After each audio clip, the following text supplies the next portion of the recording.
Hello, welcome back to a video, and today I'm going to explain why I like Die Rise. In the previous video on my stream, I said I like Die Rise. A lot of people were like, huh? And I'm finally going to clear it up. Die Rise, I will admit, is a very complicated map. You need to know what you're doing. You can't just go into this map and be like, okay, I'm going to get power on, I'm going to get slick fire, I'm good. Yes, you could do that, but you also need to realize this is technically, the map is not together. The map is two giant, very tall towers that one miss up and you could fall to your death easily. Which that's a lot of the reason why people in the zombie community dislike this map. They don't really go on this map and say, oh, this is not a very bad map. I just need to learn what I'm doing. And in my opinion, if you know what you're doing, this could be a genuine fun map. But if you don't know what you're doing, it could generally be not a fun map. Just as long as you... Basically, you need to figure out what you're doing in this map. If you're going for the Easter egg, you need to know the steps. If you're going for just high rounds, you need to know the strategy. And the strategy that I usually go with in this map is grab the Slicker Fire, grab the AK, and you pack once the AK, and I usually train around the dragon area, or you can camp in the elevator shaft where the Galvan Knuckles spawn. That is the two spots you can camp in this map. In my opinion, the Slicker Fire is generally one of, if not the best wonder weapon in Black Ops 2 Zombies. Hear me correctly, I said Black Ops 2, not Zombies as a whole. I think there's definitely better wonder weapons out there. But as a buildable, it's very easy to get. Yes, if you're playing co-op with random people, everyone's going to be running for it immediately. And if you're playing 4 players on it, there's a very high chance you will not end up with the Slicker Fire, because somebody else will probably beat you to it. But you just gotta realize, if they die, it's in the box. So spam the mystery box and you should get it. The mystery box is a very interesting concept in this map, honestly.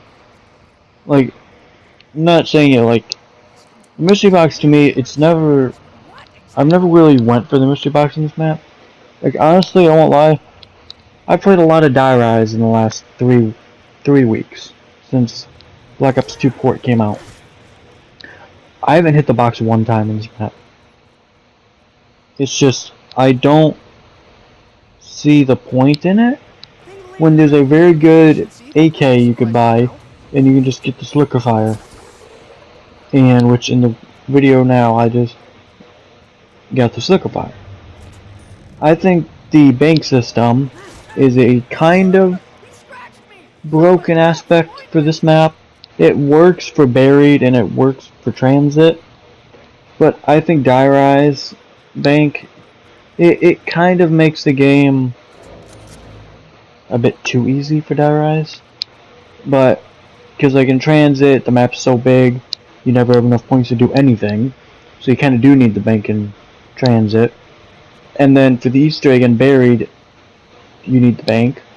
But on Die Rise, the bank I don't really see a need for, honestly. The bank can literally be cut out of this map, and I don't really see the need to have it. Like, I use it on Die Rise just to get perks quicker, because I actually have a full bank of 250,000 points through, obviously, buried point duplication. But it's not like it's game. It is game breaking, but it's to the point where it's your own choice if you abuse it or not.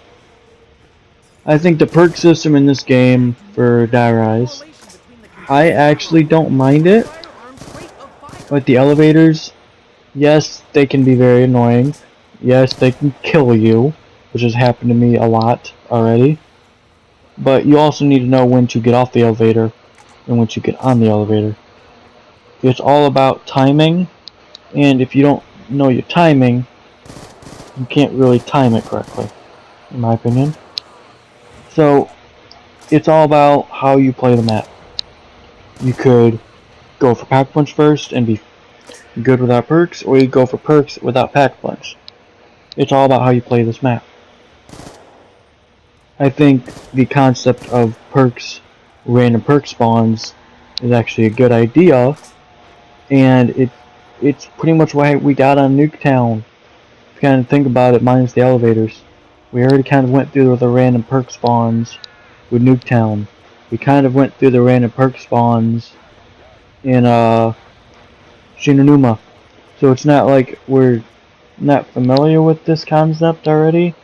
You know, it's just like we accepted it on Shinonuma, we accepted it in Nuketown, but the reason behind we don't accept it in Die Rise is because they can kill you if you don't get off the elevator. The new perk they added, which is Who's Who. Honestly, I don't care for the perk. I very, very, very rarely actually purchase it. In this map, I just stick to the 4 perks: Jug, Speed, Double Tap, Quick Revive. I don't see the need to get Mule Kick on this map, and I don't see the need to get Who's Who. If I'm in a public game, I would consider Who's Who, because I don't really always trust my teammates. So I would generally go out of my way to buy Who's Who. But in my opinion, Who's Who is not a perk you would really want to go for in this game. Like, what the perk is, if you guys aren't familiar with it, is you get down and you can revive yourself. The only downside is you have zombies chasing you, so you gotta get lucky on it not being crowded. So the perk itself isn't great, but I like the concept of it. I like the concept. It was a poor execution, but a good concept of not having to rely on your teammates as much. Because sometimes you get into a lobby with teammates that aren't that good, which has happened a lot this week. But Die Rise, it's a map that... This map to me is more for solo players. If you're playing with solo, you're in for a good time. You're in for a very good time, because you only have to worry about yourself. If you have friends in the game, you have to worry about, oh, I gotta revive him, I gotta revive him. Did he make the jump across the little tower across the map? If so, I have to go revive him on the other side of the map on a whole different platform.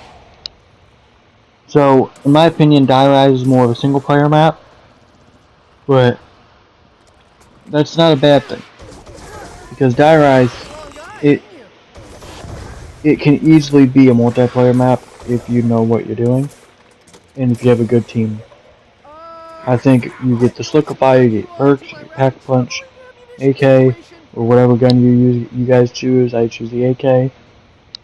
You're in for a good time on this map. I will admit I was a Die Rise hater for years. For years I didn't like this map, but since the port came out, I've actually grown to generally love this map. It is my 3rd favorite map in BO2 now, behind Buried and Mob of the Dead. I'm not an Origins fan before anybody says something. I think that Die Rise is a very solid map if you can actually just give it a chance. I actually had one of my friends play this map the other day and had him give this map a chance, and he even admitted this map isn't terrible as long as you know what you're doing. Die Rise is a very niche map. If you don't know what you're doing, you're not in for a good time. If you know what you're doing, you're in for a good time. That is how I deem this map. You need to know what you're doing. with that being said, I hope that by the end of this I change some of you guys' mind to give Die Rise a second chance. With the random perk spawns, it's pretty much Nuketown. The elevators are annoying, I admit. But you can get the elevator key and kind of call the elevator where you want it to be for temporarily. So, Die Rise is a good map. You just gotta know how to play the map. So, on that being said, hope you guys enjoyed, and I hope you guys change your mind and giving this map a second chance of life because of the port. Go try Die Rise. Let me know if you guys change your mind. Hope guys see you guys in the next one. Bye.